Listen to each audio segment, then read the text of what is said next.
Taste the Daily. Taste the Daily.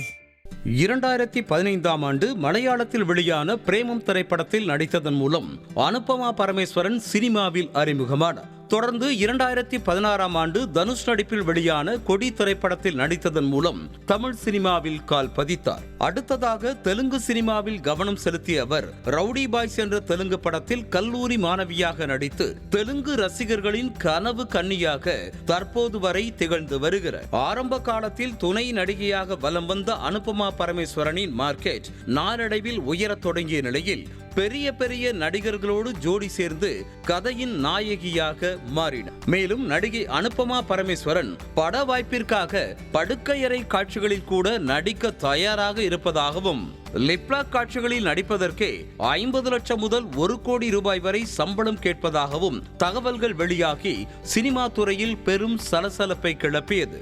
இதற்கு முன்பாக நடிகை அனுபமா பரமேஸ்வரன் நடித்த படங்களின் தொடர் வெற்றியால் தன் சம்பளத்தை அவர் உயர்த்தியதாக செய்தி வலம் வந்தது. தற்போது டாப் நடிகைகளில் ஒருவராக உள்ள அனுபமா பரமேஸ்வரன் சமீபத்தில் பிரதீப் ரங்கநாதன் நடிப்பில் வெளியாகி ரசிகர்களிடையே பெரும் வரவேற்பை பெற்ற டிராகன் திரைப்படத்தில் நடித்திருந்தார். அஸ்வத் மாரிமுத்து இயக்கிய இந்த படத்தில் முதலில் அனுபமா தான் கமிட்டாகி இருக்கிறார். அவரது காட்சிகள் படமாக்கப்பட்டு வந்த நிலையில் கயாடு லோகர் நடுவில் வந்து மற்றொரு நாயகியாக திரைப்படத்தில் இணைந்தார். இவ்வாறு டிராகன் திரைப்படத்தின் கதை முழுவதும் படமாக்கப்பட்ட நிலையில் டப்பிங் பணியின் போது படத்தில் தனது கதாபாத்திரம் பெரிய அளவில் இல்லை என்பதை அனுபமா பரமேஸ்வரன் உணர்ந்திருக்கிறார். படத்தில் தனக்கு பின்னர் கமிட்டான கயாடு லோகரே திரைப்படத்தின் கதையில் பெரிய அளவில் இருப்பதாலோ என்னமோ ஏற்பட்ட ஈகோவால் டிராகன் திரைப்படத்தின் ப்ரமோஷன் நிகழ்ச்சிகளை அனுபமா பரமேஸ்வரன் புறக்கணித்ததாக தெரிகிறது.